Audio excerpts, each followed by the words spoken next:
आज रात करीब 2 बजे ओडिशा के तट से टकरा सकता है दाना तूफान। राहत बचाव के लिए 280 से ज्यादा टीमें तैनात।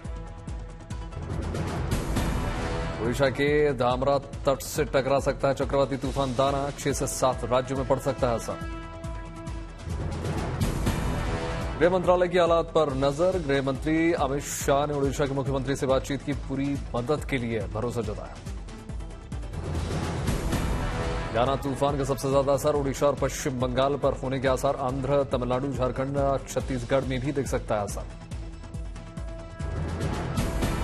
दाना तूफान से निपटने की व्यापक तैयारियां। तटीय राज्यों में लोगों को सुरक्षित जगहों पर पहुंचाया गया। भुवनेश्वर मौसम केंद्र के मुताबिक तूफान दाना का लैंडफॉल प्रोसेस 5 घंटे चलेगा। 120 किलोमीटर प्रति घंटे की रफ्तार से ओडिशा के उत्तरी हिस्से से गुजरेगी।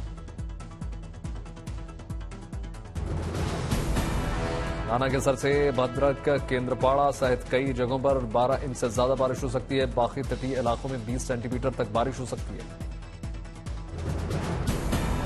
ओडिशा के 14 जिलों में 10 लाख लोगों को किया गया शिफ्ट। एनडीआरएफ और ओडीआरएफ ने संभाला मोर्चा। भुवनेश्वर और कोलकाता एयरपोर्ट से करीब 16 घंटे तक नहीं उड़ेगा कोई विमान। करीब 300 से ज्यादा फ्लाइट्स को किया गया कैंसिल।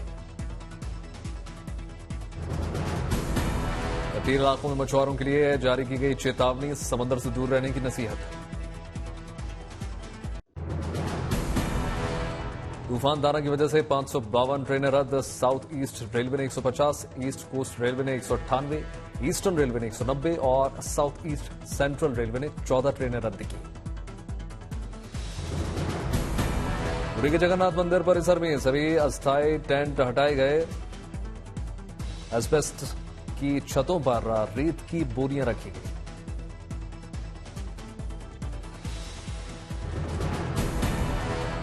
कोणार्क मंदिर को 2 दिनों के लिए किया गया बंद। 14 जिलों में टूरिज्म पार्क के साथ ओडिशा हाईकोर्ट को भी 25 अक्टूबर तक बंद किया गया। ओडिशा के मुख्यमंत्री मोहन चरण मांझी ने की हाई लेवल मीटिंग। तूफान से निपटने की तैयारियों की समीक्षा की। सरकारी कर्मचारियों की छुट्टी रद्द। कलाकार सुदर्शन पटनायक ने तूफान के प्रति लोगों को जागरूक करने के लिए रेत पर उकेरी शानदार कलाकृति। लोगों से सतर्क रहने की अपील।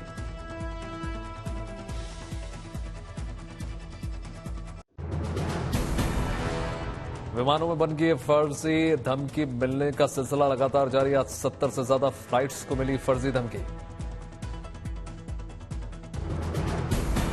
धमकी वाले फर्जी कॉल की हो रही है जांच। मेटा और एक्स को डेटा साझा करने और जांच में सहयोग करने के निर्देश। धमकी धमकी मामले में सरकार गंभीर। सूत्रों के हवाले से खबर। कई धमकी वाले संदेशों का पता लगाने में मिली सफलता। दिवाली को लेकर झारखंड पॉल्यूशन कंट्रोल बोर्ड की गाइडलाइंस। रात 8 बजे से रात 10 बजे के बीच पटाखे छोड़ने के निर्देश। छठ पर्व को लेकर भी झारखंड पॉल्यूशन कंट्रोल बोर्ड ने जारी कर दी गाइडलाइंस। सिर्फ 2 घंटे पटाखे छोड़ने के निर्देश।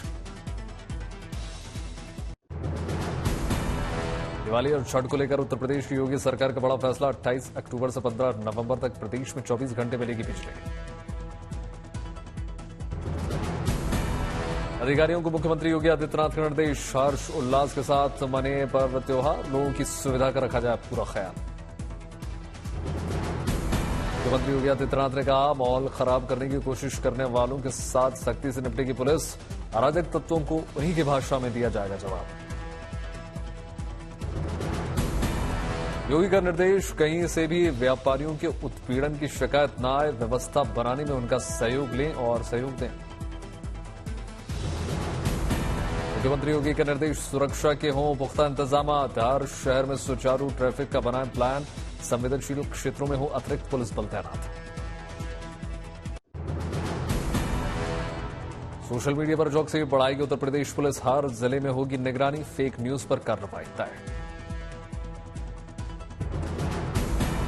मुख्यमंत्री योगी आदित्यनाथ ने कहा, श्री रामलला की प्राण प्रतिष्ठा के बाद पहला दीपोत्सव 30 अक्टूबर को है। पहले से अधिक भव्य और भव्य होगा। अयोध्या में दीपोत्सव की तैयारियों को लेकर आई गुड न्यूज। सरयू के 55 घाटों को रोशन करने के लिए आने लगे दिए।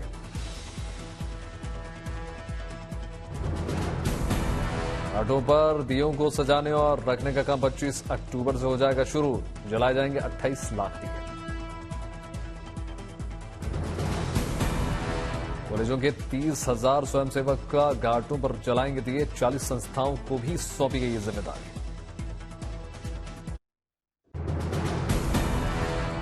प्रदूषण के मोर्चे पर दिल्ली एनसीआर के लोगों के लिए राहत भरी खबर। कई इलाकों में हवा चलने से वायु प्रदूषण में कमी। पंजाब में इस साल अब तक पराली जलाने की 1,638 घटनाएं दर्ज हुई। पिछले साल के मुकाबले 16% कम। दिवाली से पहले बढ़ी देसी दियों की डिमांड। उत्तर प्रदेश के रामपुर में दिए बनाने में जुटे कुम्हार। दीपावली और छठ महापर्व पर रेल यात्रियों के लिए गुड न्यूज। पूर्व मध्य रेलवे ने चलाई 17 जोड़ी स्पेशल ट्रेन। पटना में छठ पूजा की तैयारियां तेज। डीएम ने छठ घाटों पर लिया जायजा। महाराष्ट्र के लिए महायुति में सीट बंटवारे का पेच। दिल्ली में खत्म। अमित शाह के घर 3 घंटे तक चली बैठक। सूत्रों के हवाले से खबर। एनसीपी के लिए कुछ सीटें छोड़ेगी बीजेपी। शिवसेना भी अपने खाते से देगी कुछ सीट्स। एनसीपी की ओर से नवाब मलिक की उम्मीदवारी का बीजेपी ने किया विरोध। सिर्फ सना मलिक की ही रहेगी उम्मीदवारी। एनसीपी शरद गुट ने 45 उम्मीदवारों की जारी कर दी पहली लिस्ट। इस्लामपुर सीट से लड़ेंगे महाराष्ट्र अध्यक्ष जयंत पाटिल। बारामती से अजीत पवार के खिलाफ योगेंद्र पवार को मिल गया टिकट। कटूस से अनिल देशमुख बर्ताव। महाराष्ट्र में 7 में से 14 नवंबर के बीच प्रधानमंत्री मोदी कर सकते हैं ज्यादातर रैली। 8 से 10 चुनावी सभाओं का हो सकता है कार्यक्रम। महाराष्ट्र कांग्रेस अध्यक्ष नाना पटोले का बयान। अगले 24 घंटे में बाकी बची 18 सीटों पर महाविकास आघाड़ी में बन जाएगी सहमति।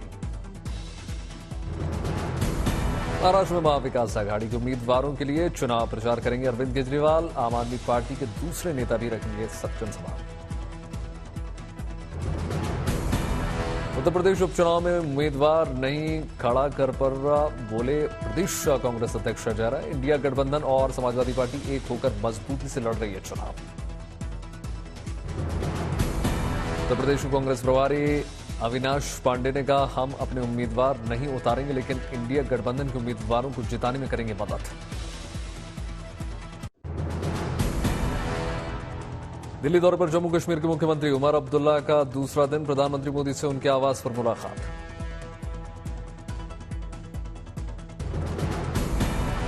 मुख्यमंत्री उमर अब्दुल्ला ने दिल्ली में रक्षा मंत्री राजनाथ सिंह से भी मुलाकात की। पहले केंद्रीय मंत्री नितिन गडकरी से भी मिले। मोदी कैबिनेट की बैठक में रेलवे को लेकर कई बड़े फैसले। बिहार में 256 किलोमीटर लंबे रेलवे लाइन के दोहरीकरण को मंजूरी। आंध्र प्रदेश की नई राजधानी अमरावती में 57 किलोमीटर लंबी रेल लाइन को मंजूरी। स्पेस सेक्टर में 1,000 करोड़ की वेंचर कैपिटल फंड को भी मिली मंजूरी।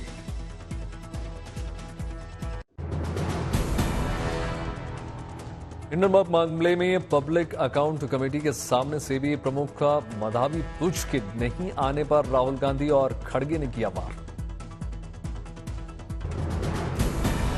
पराली जलाने पर एफआईआर के खिलाफ पंजाब के किसान 26 अक्टूबर को पूरे राज्य में करेंगे प्रदर्शन। माझा, मालवा और दुआबा इलाके में सभी हाईवे को करेंगे ब्लॉक। मथुरा में अम्बेडकर पार्क के सामने पुराने विवाद को लेकर पूर्व सभासद के ऊपर जानलेवा हमला। दिल्ली में प्रदूषण को लेकर आम आदमी पार्टी सरकार के खिलाफ बीजेपी का प्रदर्शन। मुख्यमंत्री आतिशीनी विधानसभा क्षेत्र कालकाजी के ओखला मंडी चौक पर कार्यकर्ताओं ने लोगों को बांटे मास्क। शिमला में बनेगा देश का सबसे लंबा रोपवे। करीब 14 किलोमीटर होगी लंबाई।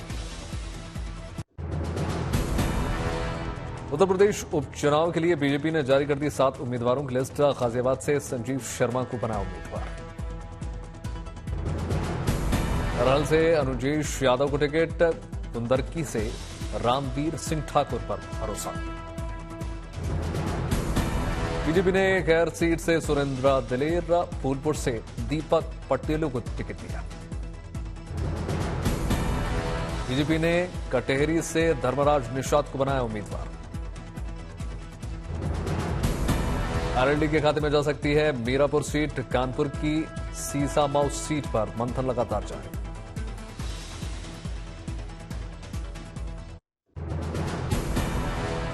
झारखंड के बरहेट सीट से मुख्यमंत्री हेमंत सोरेन ने दाखिल किया नामांकन। जेएमएम के कई बड़े नेता शामिल हुए। बरहेट सीट से विधायक हैं हेमंत सोरेन, साल 2014 से लगातार जीत रहे हैं। जमशेदपुर के गढ़सीला सीट से रामदास सोरेन ने भर दिया पर्चा। कानपुर की शिक्षा मऊ विधानसभा सीट के उपचुनाव में बीएसपी प्रत्याशी के रूप में 35 साल तक टीचर रहे वीरेंद्र शुक्ला ने नामांकन भरा। मिर्जापुर की भाजपा सीट पर उपचुनाव के लिए बीएसपी प्रत्याशी दीपक तिवारी दीपू ने नामांकन किया।